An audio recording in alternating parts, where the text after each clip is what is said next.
Good evening everyone. मैं अर्पणा मेरे YouTube channel learn Hindi with Arpana में आप सभी का स्वागत करती हूँ। कल मैंने आप लोग को तत्पुरुष समास पढ़ाया था, जिसमें उसके भेद पढ़ा है। हाँ, आज हम पढ़ने वाले हैं द्विगु समास। ठीक है, तो सबसे पहले मैंने आप लोग को अव्ययी भाव समास पढ़ाया, तत्पुरुष समास पढ़ाया। आज हम पढ़ेंगे तीसरे नंबर का है द्विगु समास।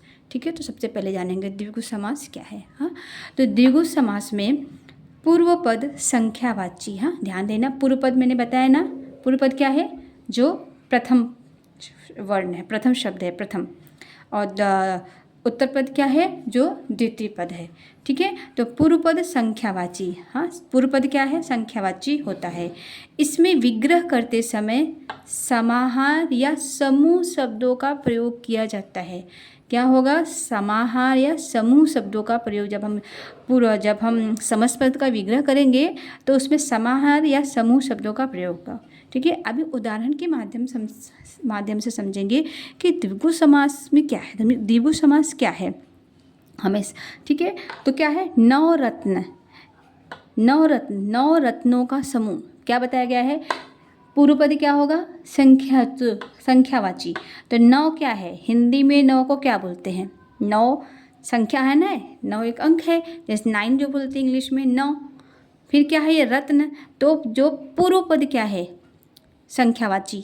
हाँ, ये जो पूर्व पद है संख्यावाची है। 9 रत्नों का समूह। दो रहा तो दो क्या है? 1 2 3 4 कहते हैं ना, तो दो क्या है? संख्या है। हाँ, पूर्व पद संख्यावाची कौन से समास में है? द्विगु समास में पूर्व पद संख्यावाची। ठीक है, दो राहा यानी दो राहों का समाहार। उसमें क्या? समाहार या समूह शब्दों का प्रयोग किया जाता है। क्या कब करेंगे वो सब? जब हम उसे विग्रह करेंगे। ठीक है, फिर आए त्रिभुवन। तो ये त्रि क्या है? 3 भुवनों का समूह। 3 भुवनों का समूह। तो 3 क्या हो गया? अंक है, तो पूर्व पद क्या हुआ? संख्यावाची। 4 पाई, तो 4, 1 2 3 4। तो 4 क्या है? अंक है ना, संख्या है ना। 4 क्या है? संख्या है। तो पूर्व पद संख्यावाची है। 4 पायों का समाहार, समाहार आया ना। सप्ताह, 7 दिनों का समूह आया। तो समझ में आया? सब बहुत ही ईजी है द्विगु समास। हमेशा याद रखो, द्विगु समास में पूर्व पद संख्यावाची रहता है। हाँ, तो हमेशा पूर्व पद को पहचानो। ठीक है, हाँ, इसी तरह बहुत सारे उदाहरण हैं, उसको आप जब बार बार प्रयास करेंगे तो वो आपको बहुत जल्दी ही समझ में आएगा। ठीक है, जैसे कि दो राहों का समूह, दो पहर, दूसरा पहर, तिरंगा, 3 रंगों का समाहार, त्रिफला, 3 फलों का समूह। ठीक है, पंचतंत्र, 5 तंत्रों का समाहार। तो इसी तरह बहुत सारे शब्द हैं। हाँ, तो हमेशा याद रखो कि पहला जो पूर्व पद क्या है वो संख्यावाची रहेगा। ठीक है, अभी हम दूसरे नंबर का समास पढ़ेंगे। इसको पढ़ते हैं, हाँ, द्वंद्व समास। क्या पढ़ते हैं इसको? द्वंद्व समास। हाँ, इसको पढ़ना सीखना है। द्वंद्व अगर बोलोगे तो वो गलत है, रॉन्ग रहेगा। हाँ, इसको द्विगु समास बोलते हैं, इसको द्वंद्व समास बोलते हैं। ठीक है, तो ये देखो यहाँ पे द्वंद्व समास में दोनों पद प्रधान होते हैं। हाँ, दोनों पद प्रधान होते हैं। इसमें पूर्व पद तथा उत्तर पद को जोड़ने वाले योजक शब्द, कौन से शब्द? योजक शब्द, जैसे कि और, तथा, या, व, एवं, अथवा, आ शब्दों का लोप हो जाते हैं। मतलब कहने का तात्पर्य है कि जब हम जो समस्त पद का जब हम विग्रह करेंगे तो विग्रह करते समय और, अथवा, या, व, एवं, अथवा, आज से शब्दों का भी लोप हो जाता है। मतलब उन शब्दों का भी हम करते हैं प्रयोग का विग्रह करने पे, लेकिन जब वो समस्त पद होगा तो उसमें वो लोप हो जाएगा। ठीक है, तो अभी इसको हम उदाहरण के माध्यम से समझेंगे।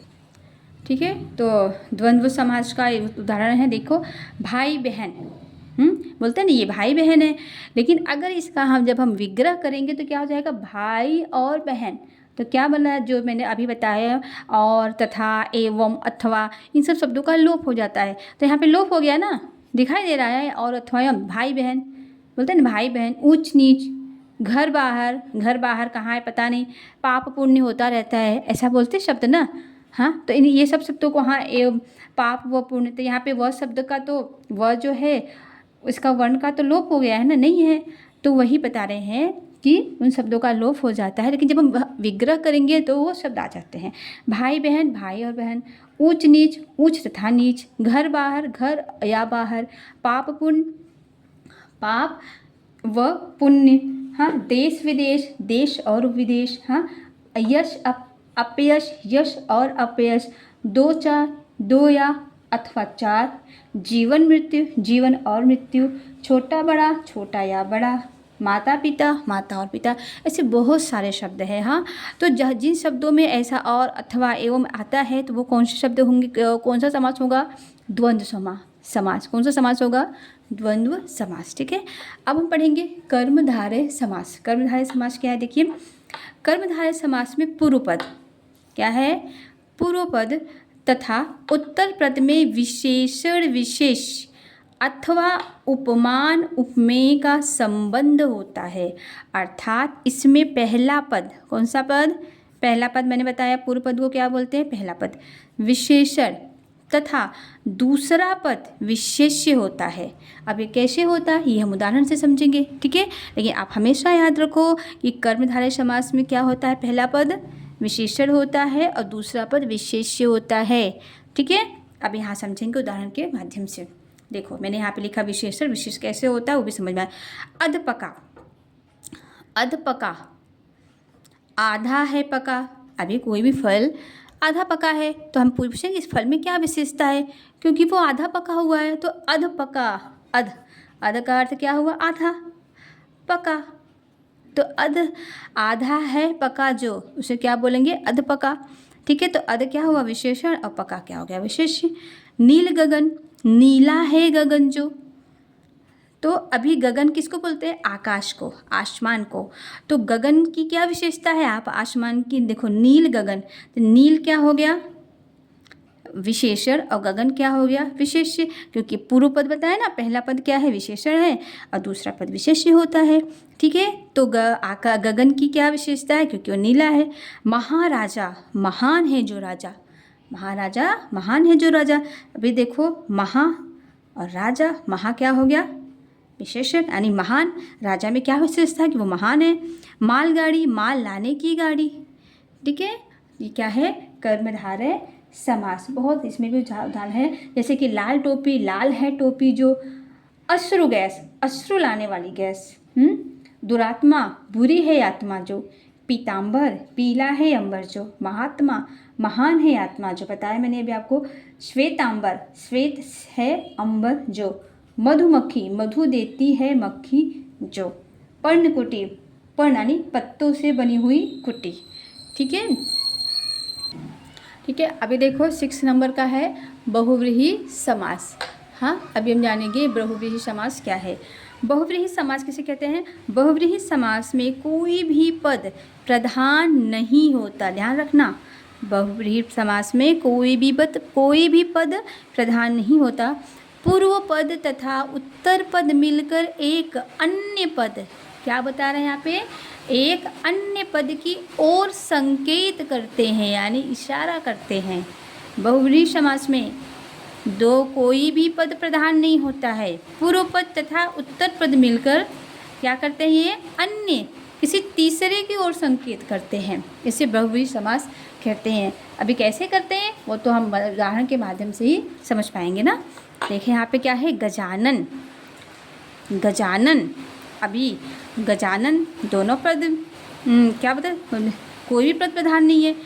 गज है आनन, जिसका, यानी किसको बोलते हैं? वो गजानन किसको कहते हैं? गणेश। तो किसकी तरफ इशारा किया गया है? किसी तीसरा कौन है इसमें? गणेश। दशानन, दस है आनन, यानी आनन में सिर, जिसके, हाँ, किसके हैं 10 सिर? अर्थात रावण। मैंने थोड़ा छोटा लिख दिया है। गोपाल, गायों का पालक है जो, अर्थात कृष्ण। तो तीसरे की तरफ संकेत कर रहे हैं ना। त्रिलोचन, 3 है लोचन जिसके, अर्थात शिव, ठीक है। लोचन का अर्थ क्या है? 3 है लोचन, तो 3 आँख किसकी है? लोचन का अर्थ होता है आँख। 3 आँख किसकी है? शिव के। तो 3 है लोचन जिसके, अर्थात कौन है वो? शिव, ठीक है। पवन पुत्र, पवन का पुत्र है जो, अर्थात हनुमान, ठीक है। तीसरी किसी अन्य की तरफ संकेत हो रहा है ना। नीलकंठ, नीला है कंठ जिसका, अर्थात कौन है, शिव।